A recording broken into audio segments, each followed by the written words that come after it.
Hello and welcome to this Farm Advisory Service webinar tonight. My name is Cara Campbell, your host for this evening, and tonight we are going to be talking about mineral requirements in finishing lambs. So I would just like to introduce our speaker tonight, who is Dr. Annie Williams, and she is going to discuss this topic for us. Her background is that she's got a PhD in mineral bioavailability on performance and health of ruminants. And she currently is an independent mineral advisor supporting vets, farmers, and nutritionists with mineral-related questions. Just before I hand over to Annie, there is at the bottom of your screen, there should be a Q&A box. So as we go through the webinar, please feel free to pop your questions into that. And at the end, once Annie's finished speaking, we'll go through them for you. Okay, right, I'll hand over to Annie. So, as Cara said, I am going to talk mainly about mineral nutrition in finishing lambs, but I'll probably go a little bit into how the ewe affects the lamb, and I may stray a little bit into the differences between sheep and cattle on a couple of things, just where I think it'll help with understanding maybe where lambs are slightly different or where we see differences between sheep and cattle. I think I'm going to start by thinking about why we do see problems in finishing lambs, and there's a number of reasons. This is by all means not an exhaustive list. This is just a list that I came up with of some of the reasons that I commonly see mineral imbalances in finishing lambs that can affect primarily their growth rates and therefore their time to finishing, average daily gains, things like that. But this is quite often tied up with other issues that we see in lambs. So one of the reasons that we see problems is because the lamb runs out of the stores that were created during pregnancy. So I'll go into that in a little bit more detail. But essentially, when a ewe is pregnant, she passes mineral to the lamb via placental transfer, and that lamb is born with a certain level of those minerals. That is affected by the ewe status, and therefore the ewe has a direct effect on what happens to that lamb and what happens to that lamb also as we move towards finishing, depending on how much and to what extent some of those minerals have been stored. So go into that a little bit more in a little bit more detail and talk about some of the minerals that we see stored, some of the minerals that we perhaps need to supply daily because the animal doesn't create very good stores of those. One of the other reasons we see problems specifically in finishing lambs is because of high demand and fast growth rates. And that sounds obvious, but I think it's sometimes something we often forget, that just because ewes on certain ground can cope with the mineral supply on that ground does not mean that lambs will perform well. When a lamb is growing, it has a maintenance requirement and it has a growth requirement. That means that essentially as a requirement is higher than if it was just standing still.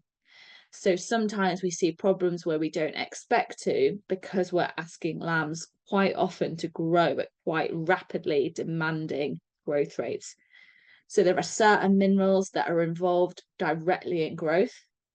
Things like selenium is involved in muscle development.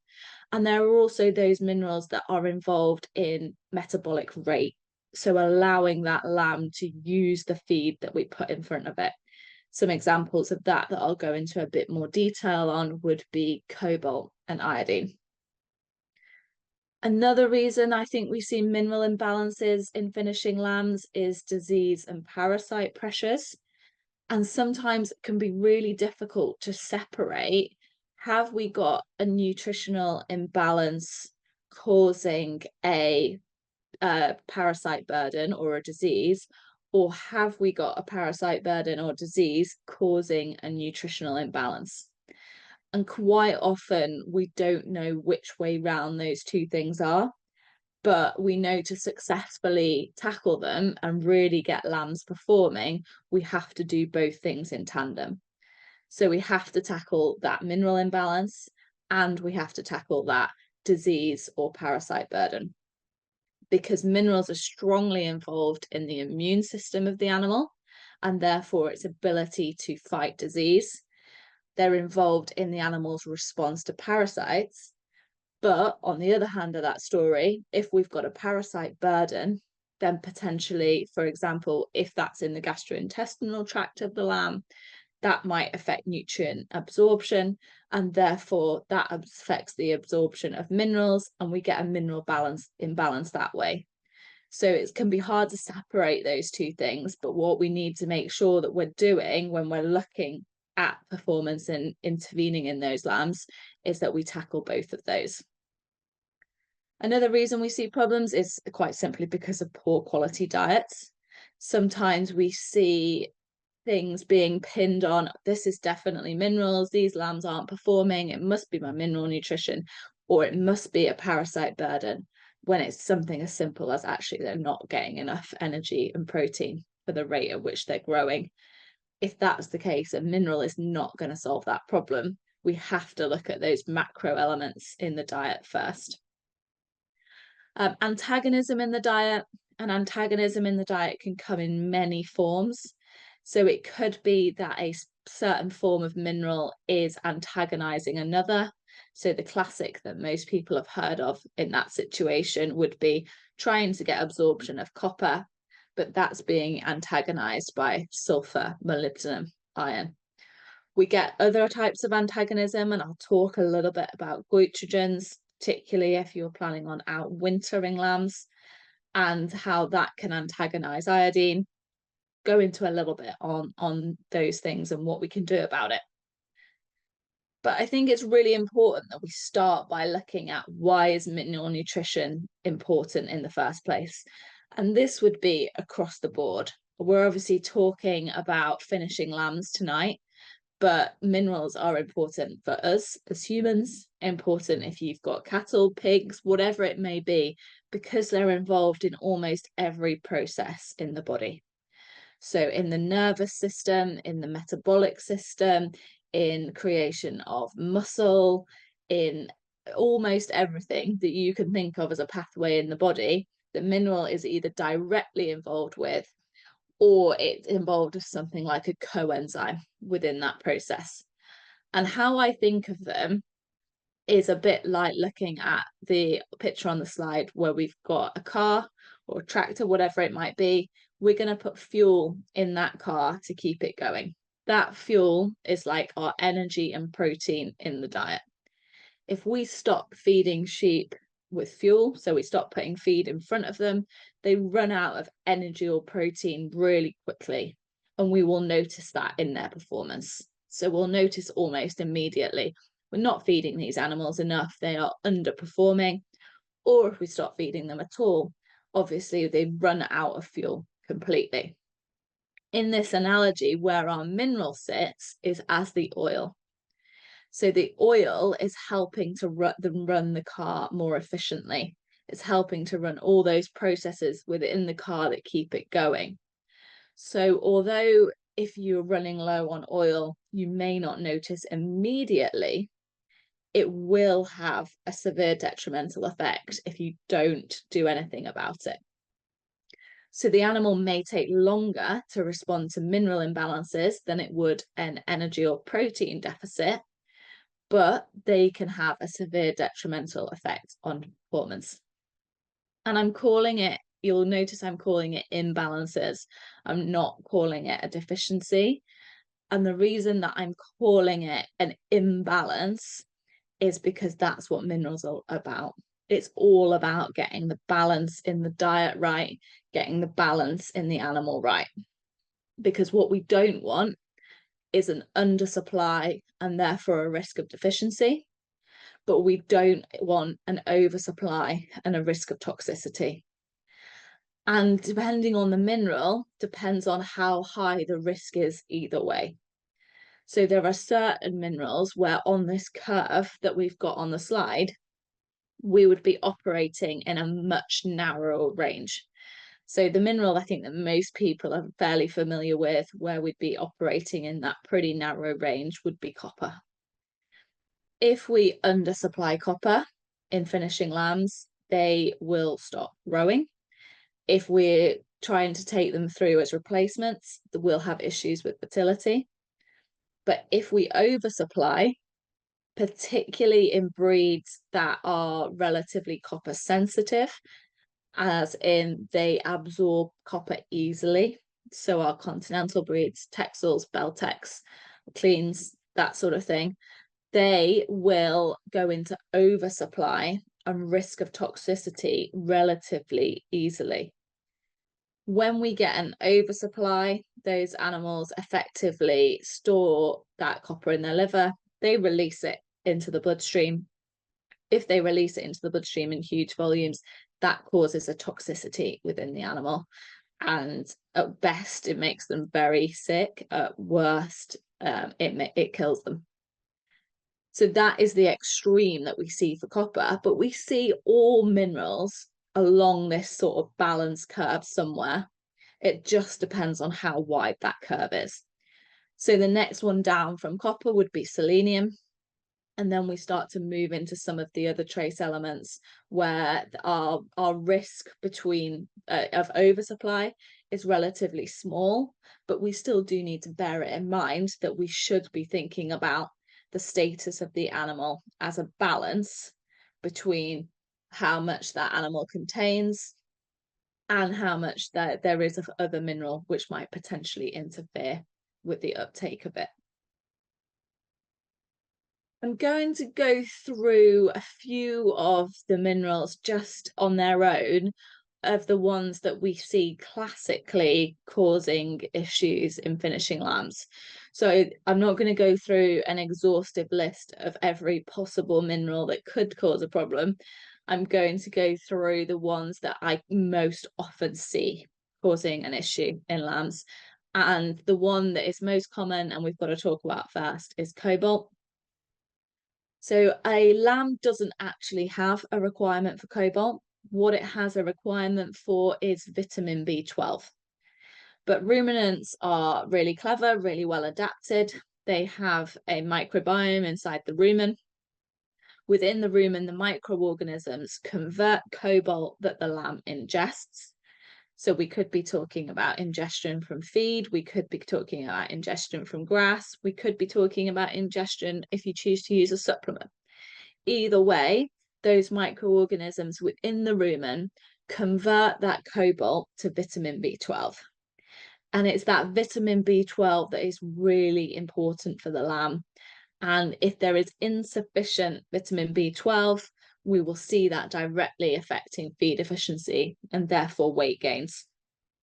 What vitamin B12 does is it acts in the propanoate to glucose pathway. So when the animal ingests feed, some of that feed, depending on how it started, so if we're talking about some starch, for example, that is fermented in the rumen, converted to propanoate.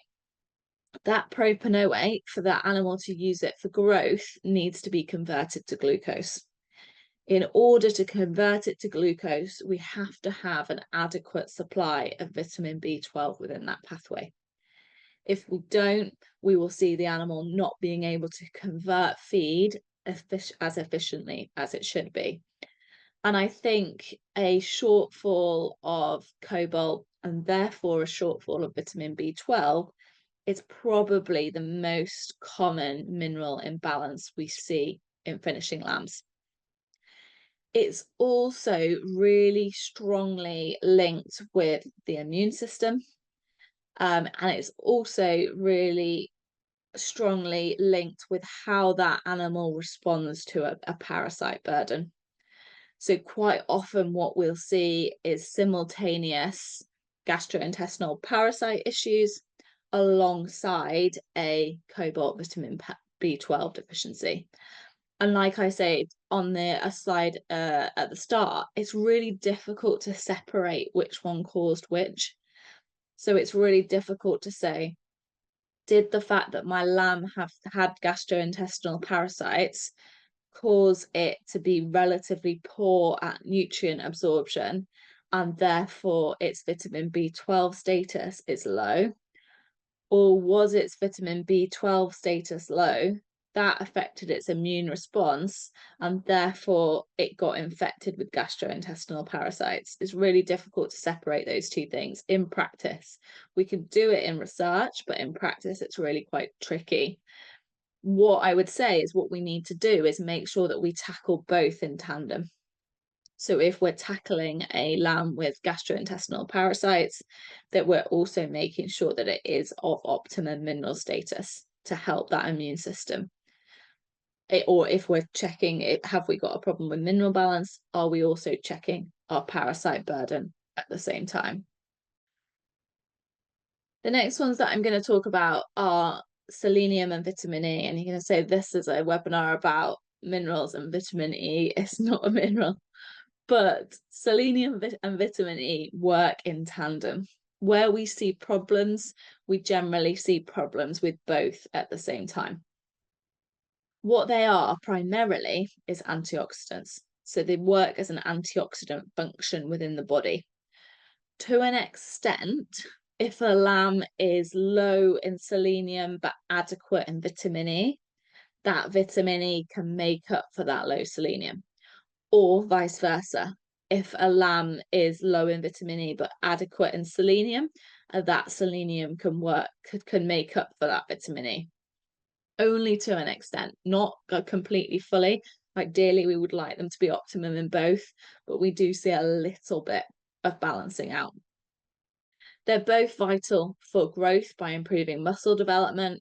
They're important in correct liver function. And again, we've got this similar theme coming through of these minerals that can be found in shortfall, where we've also got an importance for the immune system. This is important because I'm going to show you a little bit of trial data later on in the webinar. And what you'll notice is we don't always get a performance response when we supplement with minerals. But sometimes what we do get is an antioxidant response. So we can see that animal is of higher antioxidant status because we've improved its mineral status. So the last one that I'm going to talk about on its own is copper. So copper is really important for sheep. We know, I think most people are familiar that if sheep are deficient during pregnancy, then we can have lambs born with swayback. But what is really important with copper is that we do absolutely get the balance right. So copper's involved in over 300 key enzymes within the body. It's important for fertility, for growth, and that repeated thing again, it's important for the immune system. It's also subject to significant antagonism. So if you're on land that is high in sulfur, molybdenum, iron, they can all antagonize that copper. So they bind with it, and therefore the animal excretes it rather than using it as a copper source. One thing that's really important to bear in mind with copper, where it's different perhaps to some of the other minerals that we're going to discuss, is that it's stored in the body, and those stores can build over time. So as the animal ingests copper, it sends that copper directly to the liver. The liver then controls how much of that copper is released into the bloodstream. And what the body tries to do is keep the range in the bloodstream within a really narrow amount. So it's actually 9 to 19 micromoles per litre that we'd be looking for as the normal range. If we get outside that range, if we get below it, that's indicating that we might have a shortfall. So the liver's not got enough copper in it. If we get above it, we're getting really concerned that we're getting towards toxicity, because the animal will do its utmost to keep those blood values the same. So if we're seeing them outside, we've got a real problem with copper imbalance. So an example of that would be the bloods on the right hand side of the screen. Their bloods, they are real life, taken from a client of mine. I won't tell you who that is, but they are high. We're really, really worried about the plasma copper being that high and what that indicates about those animals. And we would actively be trying to reduce their copper status based on those bloods. So I'd really want to get home that message that particularly around copper, it is about balance. And with sheep, we've got that significant breed effect on how good they are at absorbing copper. So really bearing in mind when we're using continental breeds, if we're using continental rams, even if we're crossing them onto something like a Scottish blackface, we're still going to be changing the way that those lambs metabolize copper because of those genetics coming in from continental breeds. So always, my advice with sheep around copper is always to check before you supplement. So ideally, obviously, that would be checking the animal itself. I appreciate absolutely that is not always practical. So if we can't do that, we certainly want to be doing an audit and checking how much copper those animals are being supplied with at the moment, so that we can calculate, if we supplement, how much is that going to be, and are we still going to be within the range in which they're able to cope. So I'm going to change the theme a little bit onto some of those things that we talked about right at the start of the webinar, those common reasons why we see problems in finishing lambs, do a little bit of what can we actually do about that. So this is about those stores that we create in those lambs during pregnancy. There are two ways in which a lamb during using maternal transfer will get minerals. So that's either placental. So during the pregnancy, the ewe will pass some of her minerals through her placenta to the lamb, so that when that lamb is born, it is born with some minerals. Once that lamb is born and it's sucking, then we'll see some maternal transfer also through colostrum and milk. And we'll see some minerals moving better through colostrum and milk than others. But obviously the animal is evolved to cope with that. So it's evolved to cope with ingesting and metabolizing those that move well through milk and coping without those that don't. But lamb mineral status, right from the word go, so before we've even got to the finishing stage that we're going to talk about tonight, is going to be affected by that ewe's mineral status during pregnancy. From that point, it's altered depending on the minerals ingested by the lamb itself. But that ewe mineral status, how we keep that ewe during pregnancy, has a big effect on how that lamb is born, and therefore where its mineral status goes from there. So some data that I just took from a paper just to illustrate that a little bit. This is birth weight and live weight gain of lambs when the ewes were treated differently during pregnancy. So we've got a cobalt bolus, a weekly cobalt drench at a high dose, a weekly cobalt drench at a low dose, and no supplementary cobalt. And what we can see is that although it's the ewes that are treated, this is having a direct effect on the lambs from those ewes. So we can see that the live weight gains for the animals that are received came from ewes that received a cobalt bolus or a cobalt drench are significantly higher than those that received any supplementary cobalt. Now, I don't want this to be misleading. I'm definitely not saying everybody needs to supplement. I'm using this as an example of cobalt status rather than saying you should definitely supplement. So this is an example where these ewes that received no supplementary cobalt were cobalt deficient. That will not be the case on every farm. There'll be some farms where they don't need to supplement with any cobalt and the ewes are already of sufficient status. If that were the case, we wouldn't see these performance gains that we're seeing in this table. But if your ewes are of low cobalt status, then there probably are performance gains to be made in those lambs by lifting the cobalt status of the ewe to give higher birth weights. So the birth weights in this table were actually also combined with the fact that the ewes on no supplementary cobalt had less lambs as well.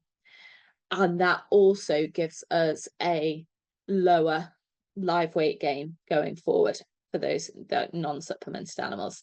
So we can really see that we're going way back in time to indicate how these lambs may finish way back when this ewe is pregnant. Those gains that we can make, very similar to if we're rearing calves, we want to make those gains in the early stages of a lamb. That's when that lamb is going to be most feed efficient. So we want to make sure that we're getting that live weight gain within those first few weeks, which is affected by how that ewe is when she's pregnant.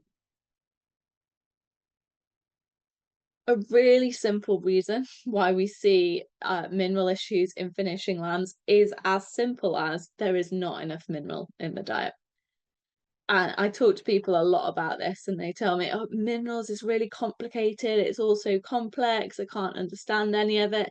But sometimes it really does boil down to, have we got a mineral gap? We know what the requirement of a lamb is. So for those minerals that I've talked about, we know what the requirement is. We know what the requirement is for zinc, for manganese. And therefore, can we actually identify, compared to requirement, have we got a gap in what we're supplying? If we have, we are probably restricting those animals in terms of performance. And it could be something as simple as that. There is just not enough mineral supply in the diet, and therefore, what are we going to do about it? And I'll come on what we're going to do about it right at the end of the webinar. But I don't want to give you all these complex reasons why we might be seeing problems in lambs without covering the obvious of we're just simply not supplying enough. And that'll depend on what land you're on. So it'll depend on, is there an adequate amount of mineral in the soil? Is that being transferred into the forage that animal is eating? And is that transfer from forage to animal happening in an efficient way that maintains the status of those animals? So this is a study that tries to sort of illustrate this. So this is a study from Tim Keady over in Ireland, carried out a couple of years ago now. And what they did was they sampled monthly from 3 paddocks on 56 lowland farms.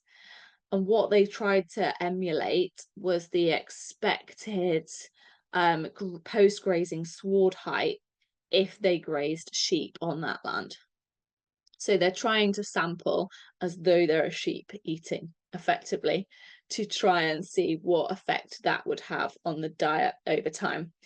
And if we go back to the webinars that I did last year, we can see that that fluctuated over time. And what we could see is that mineral status of those forages did change through the year and mostly contained a dip around sort of June, July.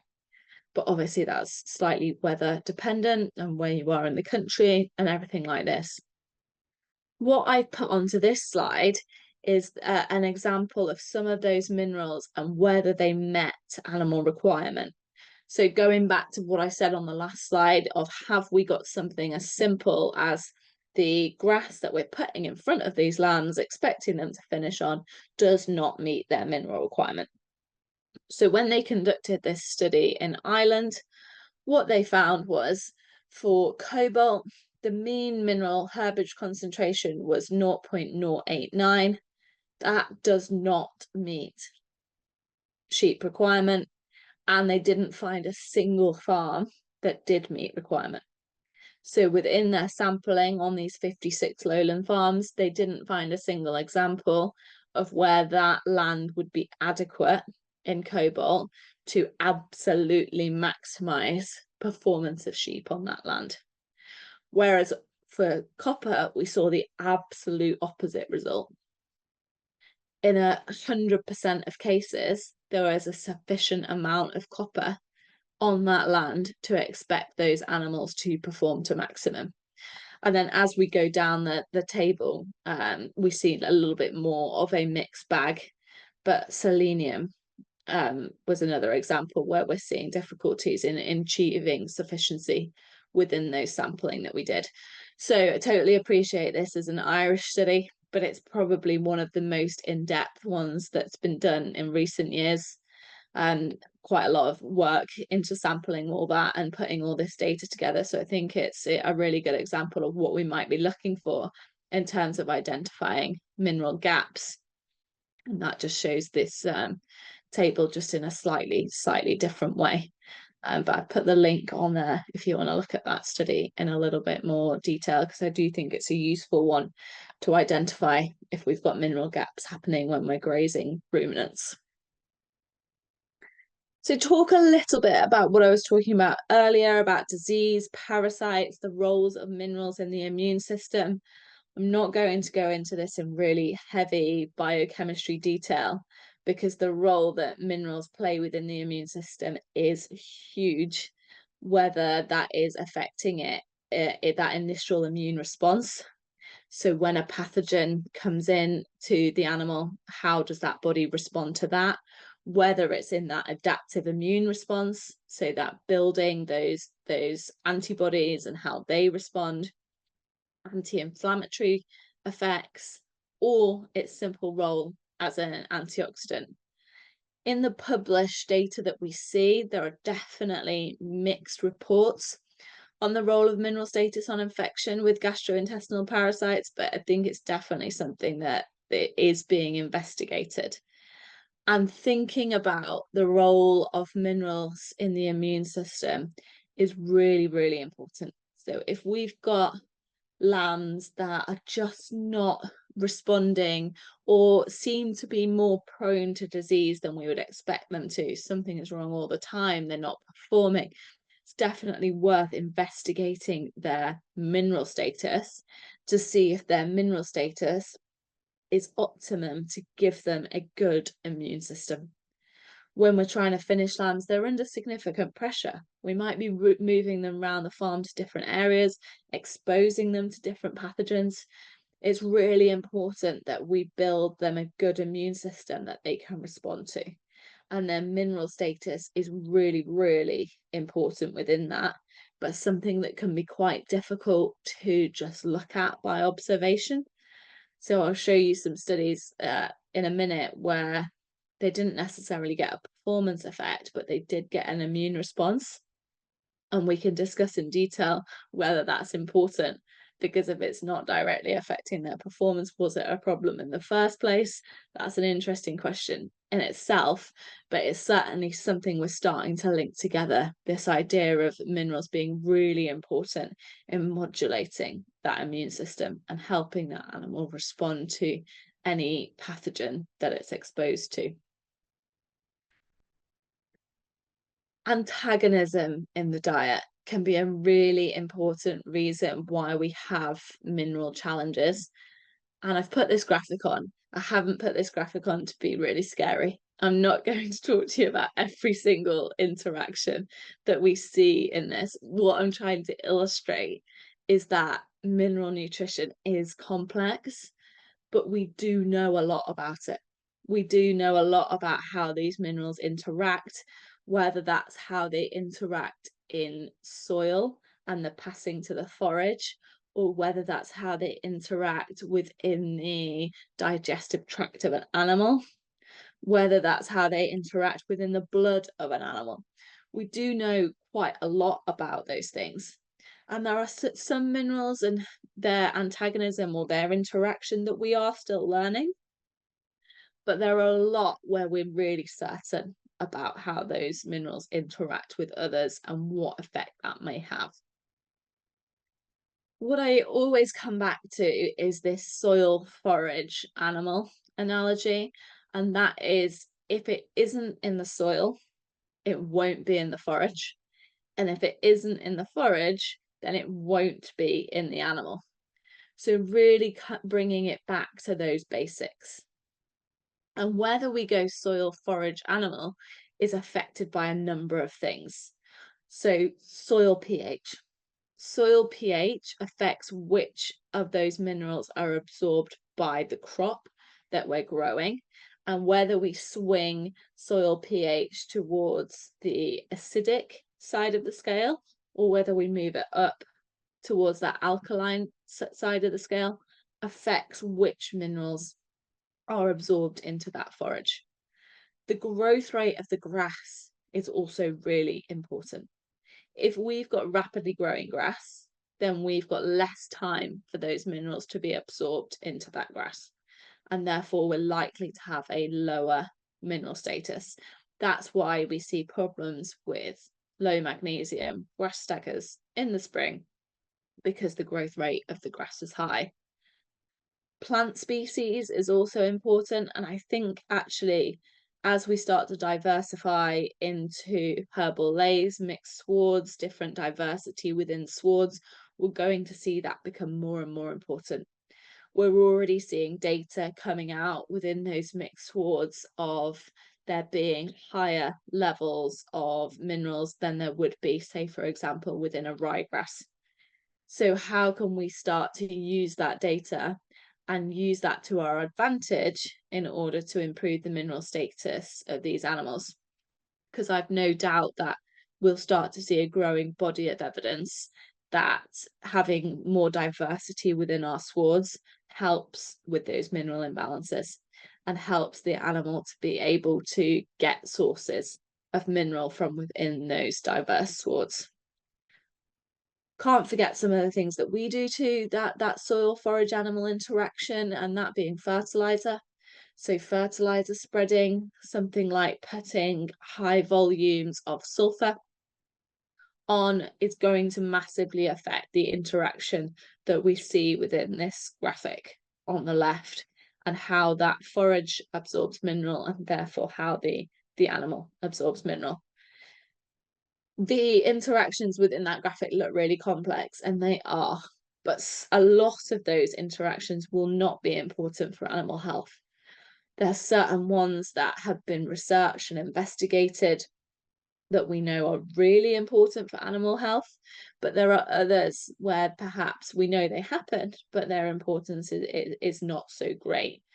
And we continue to do lots of research, whether that's within sort of academic trials or more on the commercial side, where we continue to monitor and understand these interactions more and more greatly. And I think that will only be accelerated with things like the use of diverse swards and really understanding how we can maximize animal performance and animal health from that sort of setup. I couldn't do something like this without mentioning goitrogens, outwintering, making sure that we are getting iodine supply. So outwintering on any sort of forage crop, whether that's something like a forage rape, fodder beet, is likely to be high in goitrogens. What goitrogens act as are exactly what we've just been talking about. They effectively act as an iodine antagonist. So I will come onto goitrogens specifically in a minute. What I just wanted to mention is when we're grazing a crop like we can see in the pictures, we've also really got to consider soil intake. So within this interaction that we saw in this graphic, a lot of this antagonism will be coming from minerals that are relatively high in the soil. So let's take iron, for example. A lot of the intake potentially causing a problem because of iron interaction, iron antagonism, will not be coming directly from forage. It will be becoming because of those soil intakes. And we can get soil intakes being relatively high when we've got wet weather in the winter. I mean, we were joking before this webinar about how wet it is in Scotland. I'm in Shropshire and I think it's wet enough here. But when I've been up to see Cara, I've never seen rain like it. So when it's wet and it's muddy and they're still out there and we're expecting them to still eat to get that energy and protein, we must consider that there might be some considerable soil intake there, which effectively is acting as an antagonist. The other way that we can get quite a lot of soil intake is when we're silaging. So if we're silaging in relatively wet weather or not being really careful about how high we're cutting, then we're putting quite a lot of soil within that clamp or within that bale. that can again give us relatively high levels of antagonism, or it can give us sort of false data where when we analyze that silage, it looks like it's adequate for mineral, but most of the mineral is actually coming from soil, and the mineral within soil doesn't tend to be very bioavailable to the animal. So it can give us this sort of false, oh, we think that that should be there, but the animal doesn't respond, which is why whenever we're talking about minerals, when we're talking about nutrition, we can look at data, and I absolutely suggest that people look at data and as much data as possible in as much detail as possible, but we must also look at the animal in front of us. What is this animal performance wise, clinically wise, telling us about its diet and whether it is optimum or not? But just coming back to goitrogens, the reason that goitrogens are really important is because of a mineral that I haven't mentioned yet, and that is iodine. So iodine is vital for the development of the thyroid gland and production of thyroid hormone. Going back to what we said right at the start, it's really important that lambs are born with enough iodine in their system. Otherwise, we don't get formation of that thyroid gland during pregnancy. If we get that situation, then we either get stillborn lambs, or we get lambs that are really floppy and annoying at birth because they don't want to get up, they don't want to suck, they just lie on the floor, they don't do anything. And although we can bring them round from that, it's not a situation that we want to be in. So we want the lambs to be born with optimum iodine status. In order to have that happen, we need to have the sheep of optimum iodine status. So during pregnancy, she can pass that iodine on to her lamb. What happens when we have goitrogens is that they interfere with the normal function of the thyroid. So they block iodine uptake into the thyroid, or they interfere with thyroid hormone function. Either way, what we've essentially got is a thyroid that is not working as well as it should be. And again, this happens if we're outwintering ewes or we're outwintering lambs. And it makes it really difficult for the body to function normally in its normal sort of metabolic state, because the thyroid is not functioning as well as it should be. What I would say is, if we are putting sheep out onto any sort of goitrogenic crop over winter, we need to supplement with iodine to avoid this problem. And the requirement can actually be quadruple the normal iodine requirement when we don't have goitrogens present in the diet. Although we're talking about finishing lambs, and finishing lambs are a concern here, because if they're on goitrogenic crops and their iodine status falls too low, their performance will massively drop and they'll stop growing. Definitely not ideal. But we also really want to be careful with pregnant ewes, because if we got pregnant ewes outwintering goitrogenic crops, their iodine status falls. They can't pass that iodine onto that lamb during that pregnancy, and that lamb will be born as one of these that is floppy, low metabolic rate, or stillborn. So although neither situation ideal, we certainly want to be careful with pregnant ewes on outwintering on goitrogenic crops. I'm going to give, and I'm almost finished, I promise, I'm going to give a couple of examples just from the scientific literature, just so that you can believe me and say that mineral status does affect performance in growing lambs. But I'm going to show you it both ways around. So I'm going to show you an example from a paper where they found a positive effect of supplementing mineral on the lamb's performance. I'm also going to show you an example where they don't. And you might think that's a bit backwards, but the reason that I really want to do that is to really bring home that point that this is about mineral balance. What we're not trying to do is send the status of lambs higher and higher. What we want to do is get them into the optimum range so that they are functioning as well as they possibly can within all those processes within the body in order to grow as quickly as we are able to get them to grow, depending on genetics, energy, protein supply, all that sort of thing.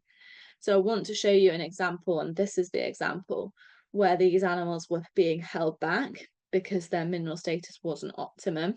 And when they supplemented them, they got a higher daily weight gain. And then on the next slide, I'm going to show you an example where they didn't. And the reason they probably didn't is because even in the control animals, their mineral status was already high enough. We can't just take them higher and higher and expect them to keep responding. What we can do is take them into optimum status and say this particular mineral is no longer impeding the performance of these animals. So if we just look at this data and we compare the yellow box to the orange box, what we've got is the control unsupplemented animals within the orange box and the selenium or selenium vitamin E supplemented lambs within the yellow box. And we can quite clearly see that we've got a performance response within those animals. So those supplemented with selenium or selenium and vitamin E had a higher daily weight gain than those that were not. So an example of improving performance by changing the mineral status of growing lambs. And then in this example, we've got the opposite. So we've got a study that looked at zinc sources, and we looked at final body weight, and those on the left under that C column are control animals. They haven't been supplemented. And what we can see is actually there's no difference. Those lambs have not performed any differently.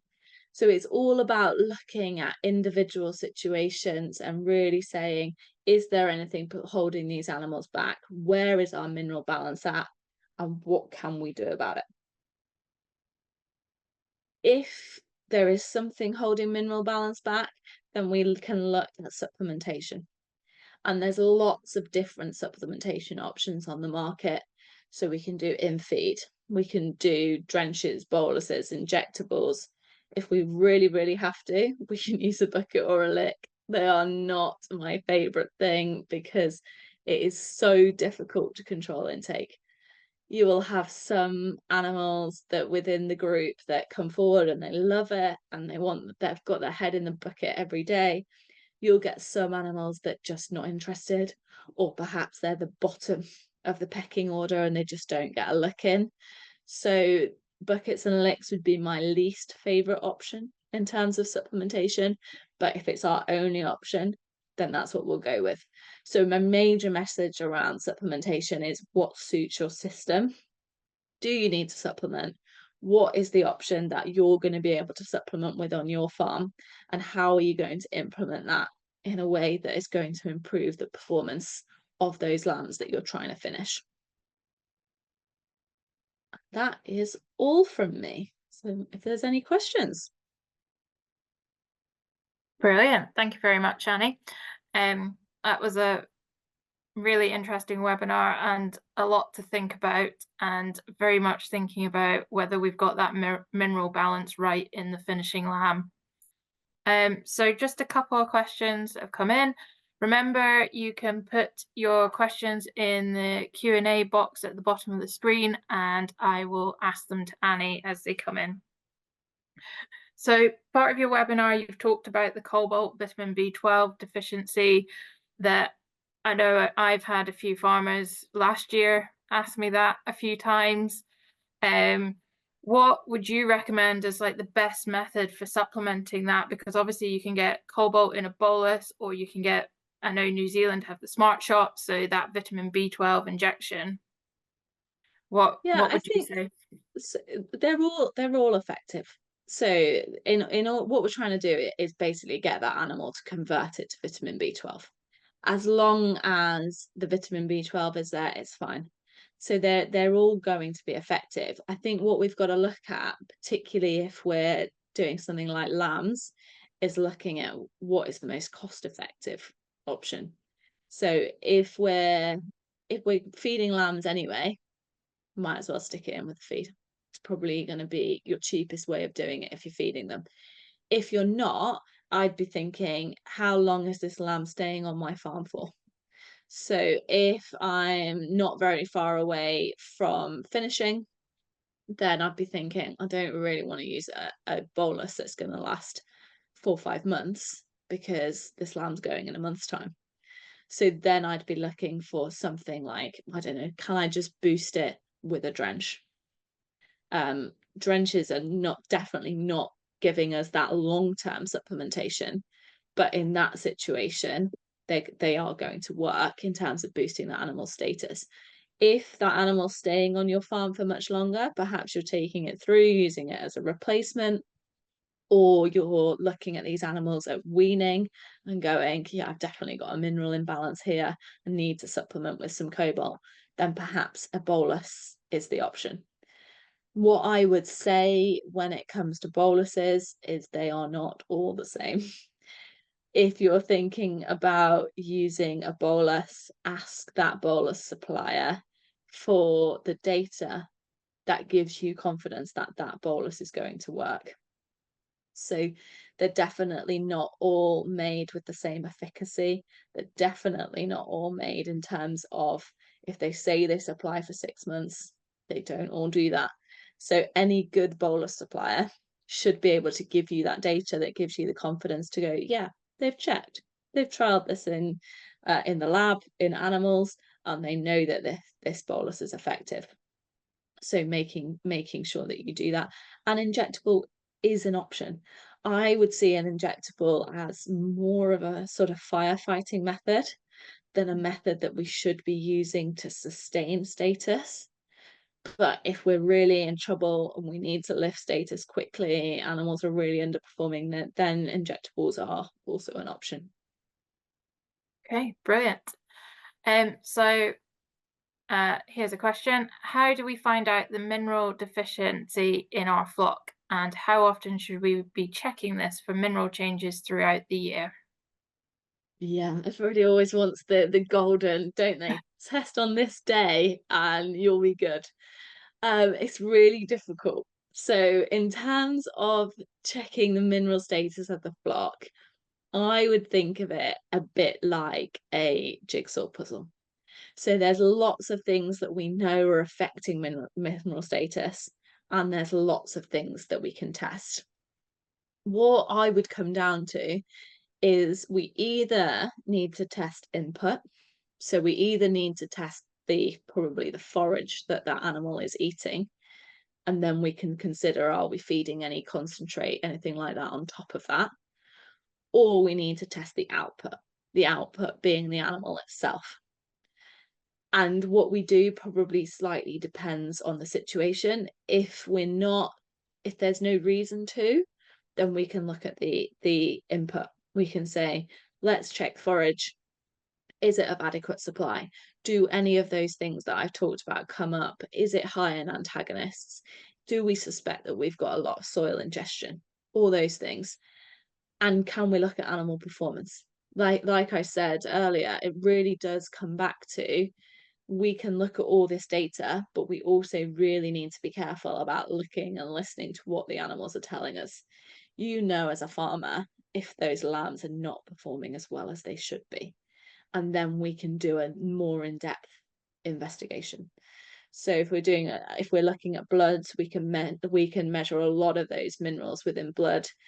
If we're looking at copper, it's not ideal. We really need livers to measure copper. But they don't have to be from live animals. They can be from, if we've got lambs going for slaughter, or we've got cull ewes, something like that, we can start to measure their mineral status. In terms of when in the year, what I would really look at is those critical points within your production cycle. So I definitely want my ewes to be of optimum mineral status before that tup goes in. So can I actually nail down and really go, have I got this right at that point? Whereas in terms of, say, finishing lambs, I really want their mineral status to be right around weaning. if we're really going to say any big problems, we get a big post-weaning growth check. So can I really hone in on those critical points within my production cycle and say, have I got my mineral status right about those? That was definitely a bit of a waffly answer because it's complex, but hopefully that gave a bit of an indication. Yeah, no, definitely. So basically, key points there are really check what inputs you're putting in, and round those key points within the production cycle is when you really want to think about whether your mineral status is right. Yeah, perfect. Summarise wonderfully. Right. This person, so they give a lick bucket pre-tupping and during tupping so that they're not bringing sheep in and out during that period. Would you recommend a drench prior to tupping to have the same effect so that they're all getting the same No, amount? it would have it would be different, because the reason that I don't love buckets is because of not controlled intake. So because of that effect where you've got some that have loads of the bucket and therefore their mineral balance is maybe up here, and some that have way less or none of the bucket and therefore their mineral balance is really low. So that's why I don't love a bucket, because of those differences within the group. With a drench, you're effectively giving them just one shot of mineral, and not all those minerals are particularly well stored. So we're probably seeing some emerging evidence that perhaps selenium from drenches is better stored than we thought it was. But for others, particularly for, say, iodine, animals not great at storing that, and therefore that would be different to those animals. If in an ideal world those sheep go and eat from that lick every day, then that is going to be better than a drench. The reason that I don't like the lick is because I don't believe that that happens. So you're in two slightly different. What if you wanted a long-term supply that you could give before tupping, that you then, if you weren't feeding, then I'd be looking at something like a bolus. But going back to that advice on not all boluses are the same. Yeah. Okay. And I think final question for tonight. On one of the sides, you were talking about all those interactions, which was looking rather complex. In terms of finishing lambs, what's the most important interaction for you? Oh, she's going to pin me down to one. I mean, the most important interaction, the most well understood interaction has got to be that copper, sulfur, molybdenum, iron. Because if we don't get that right, and we do have really high levels of sulfur, molybdenum, and iron, then our copper status drops really low. And if copper status drops really low, the lambs do not perform. But the reason that it's complicated is because the ratios all affect how that copper is metabolized. So I think that that's certainly, I don't know if it's necessarily the most important, but it's the one I'm going with because it's the most understood. Fair enough. Okay, brilliant. Well, thank you very much, Annie. That has been a really fascinating webinar, and I hope everyone who's been on tonight has enjoyed it and taken away some tips from it in terms of their finishing lambs. Just before we finish up, Annie and I will be back on the 2nd of October with mineral requirements in housing systems for cattle, and we will cover both dairy and beef cattle in that one. And then we will be back again on the 6th of November with our final webinar in this series, looking at mineral requirements in outwintering systems for beef, for cattle, and that will be beef and dairy. Okay. And finally, just thank you all very much for coming along tonight, and I hope you enjoyed it.